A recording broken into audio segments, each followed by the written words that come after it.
여러분, 주는 것이 받는 것보다 복이 있다라는 예수님의 말씀이 있습니다. 그런데 이 말씀은 결국 우리 성도가 살아갈 삶의 목적과 방향이 세상과 전혀 다르다는 것을 우리에게 가르쳐 줍니다. 왜 그럴까요? 세상은 많은 것을 가져야 저 사람 참 복 받았구나 라고 생각하기 때문에 그렇습니다. 오늘 본문의 말씀도 마찬가지입니다. 오늘 이 말씀을 통해서 사도 바울은 우리 성도가 어떠한 삶을 추구하며 살아가야 할지를 몇 가지를 통해서 가르쳐 줍니다. 우리가 진정한 기쁨으로 여겨야 할 것이 무엇인지, 어떤 삶이 정말로 기쁨의 삶인지 이것을 가르쳐 주고 있는 것입니다. 그래서 오늘 말씀을 통해서 함께 살펴보면서 오늘 이 사도 바울의 말하고 있는 우리의 삶에 진정한 기쁨을 주는 삶이 어떤 것인가 살펴보며 오늘 이 하루뿐만 아니라 우리가 주님 앞에 서는 그날까지 날마다 하나님의 기쁨으로 살아가는 그런 저와 여러분이 되길 간절히 소원합니다. 첫 번째 오늘 말씀은 우리에게 이웃을 기쁘게 하는 삶을 살라라고 말씀하고 있습니다.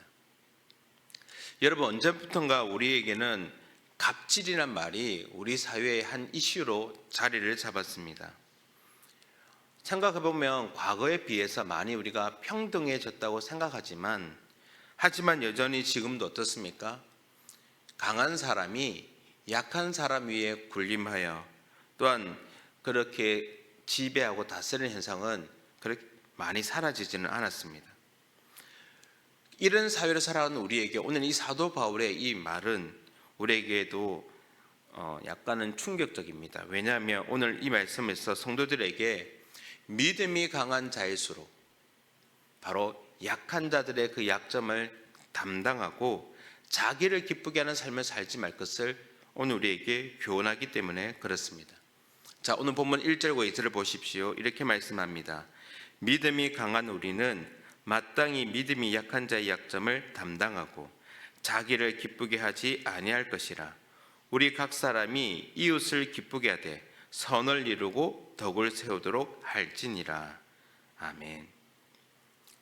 여러분, 방금 읽었던 이 말씀은 결국 우리로 하여금 이 신앙의 길은 세상의 길과 정반대로 걸어가는 길임을 우리에게 암시하고 가르쳐 주는 것입니다. 우리 성도가 이렇게 살아야 될 이유가 무엇입니까? 세상과 정반대로 왜 우리는 이러한 모습을 추구하며 살아가야 알겠습니까?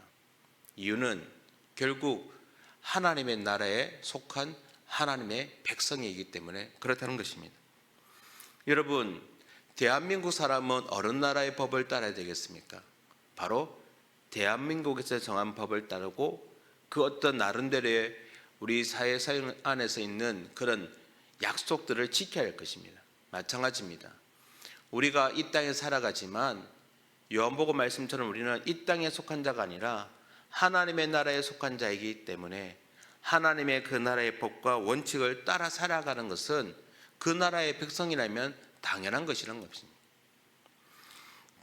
거꾸로 사는 삶은 결국 너희 중에 크고 작은 자는 섬기는 자가 되어야 한다는 그 예수님의 말씀에서도 우리는 눈여겨볼 수 있지 않습니까? 이미 예수님은 그런 말씀을 하셨던 것입니다. 누군가 위에 군림하기보다는 섬기는 그 사람이 가장 큰 자다. 사도 바울은 성도들에게 자신과 같이 모든 일에 모든 사람을 기쁘게 하고 자신의 유익을 구하지 말고 많은 사람의 유익을 구하여 그들로 구원을 받게 하라라고 명하고 있습니다.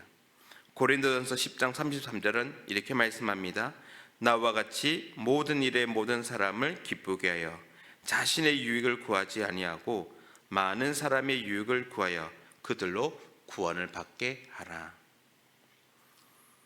자신의 유익보다 타인의 유익을 구하는 것은 어떻게 보면 우리 기독교의 어떤 신앙의 핵심인 사랑의 계명을 이렇게 실천하는 것이기 때문에 그런 것입니다.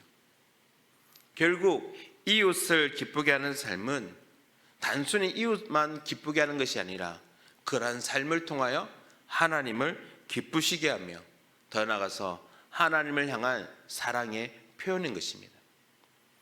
그래서 예수님의 말씀뿐만 아니라 오늘 사도 바울은 우리에게 그러한 삶이, 이웃을 기쁘게 하는 삶이 단순히 이웃을 기쁘게 하는 삶으로 끝나는 것이 아니라 그것이 바로 하나님 앞에서 기쁨이 되는 삶이라고 가르쳐주고 있는 것입니다.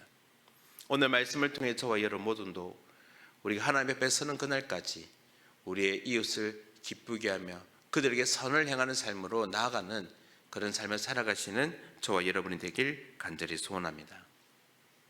오늘 말씀에서 두 번째 우리에게 주시는 말씀은 바로 예수님을 본받는 삶을 살라는 것입니다. 여러분, 이웃을 기쁘게 하고 유익하게 하는 그 삶이 우리의 신앙의 핵심인 이유는 딱 하나입니다. 왜 그럴까요? 바로 우리 예수님이 그러한 삶을 사셨기 때문에 그렇다는 것입니다. 우리 예수님이 우리에게 그러한 삶을 본으로 보여주셨기 때문에 그렇다는 것입니다. 오늘 본문 5절은 이렇게 말씀합니다. 우리 한번 읽어보겠습니다. 본문 5절입니다. 시작. 이제 인내와 위로의 하나님이 너희로 그리스도 예수를 본받아 서로 뜻이 같게 하여 주사. 아멘. 오늘 말씀을 따르면 우리가 누구를 본받기를 원합니까? 그리스도의 예수를 본받아 서로 뜻이 같게 하기를 원한다고 오늘 사도 바울은 이 로마서 15장을 통해서 언급하고 있습니다. 예수님 어떻습니까, 여러분? 이 땅 가운데 만왕의 왕으로 오셨지만 섬김을 받으러 오신 것이 아니라 우리가 익히 알다시피 많은 사람을 섬기러 오셨고 그 자신을 많은 사람을 위한 대속물로 드리는 그런 삶을 위해 이 땅에 오셨던 것입니다. 우리는 12월을 맞이하였습니다. 조금 있으면 성탄의 날이 다가옵니다. 바로 그 날을 위하여, 그러한 삶을 위하여 예수님께서 이 땅에 오셨던 것입니다. 빌립보서의 말씀처럼 예수님은 하나님과 그러한 영광을 누리지 만한 영광이 계셨음에도 불구하고 동등됨을 포기하시고 피조물로 낮아지는 그 모습으로 이 땅에 우리를 구원하기 위하여 당신의 몸을 희생의 제물로 드리기 위하여 이 땅에 오셨습니다. 그리고는 오늘 말씀을 통해서 가르쳐 주는 것처럼 예수님은 그 온전한 순종을 통하여 하나님께 영광을 돌리는 삶을 사셨던 것입니다. 사랑하는 성도님 여러분, 예수님은 내가 너희를 사랑한 것 같이 너희도 서로 사랑하라고 말씀하셨습니다. 그래서 우리는 그 예수님을 본받아 우리 자신을 부인하고 희생하며 사랑을 실천하는 성도가 되어야 할 것입니다.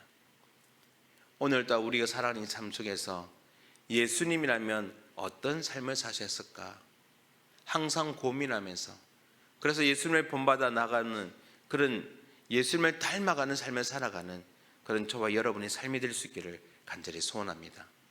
여러분, 성도는 이 세상을 살아가면서 이 세상의 끝이라고 생각하는 존재가 아닙니다. 성도는 이 땅의 삶을 통해서 영원한 삶을 준비하는 사람들입니다. 하나님이 예배하신 영원한 나라, 그 나라를 소망하기 때문에 우리는 그 나라를 위한 삶을 준비하는 것입니다.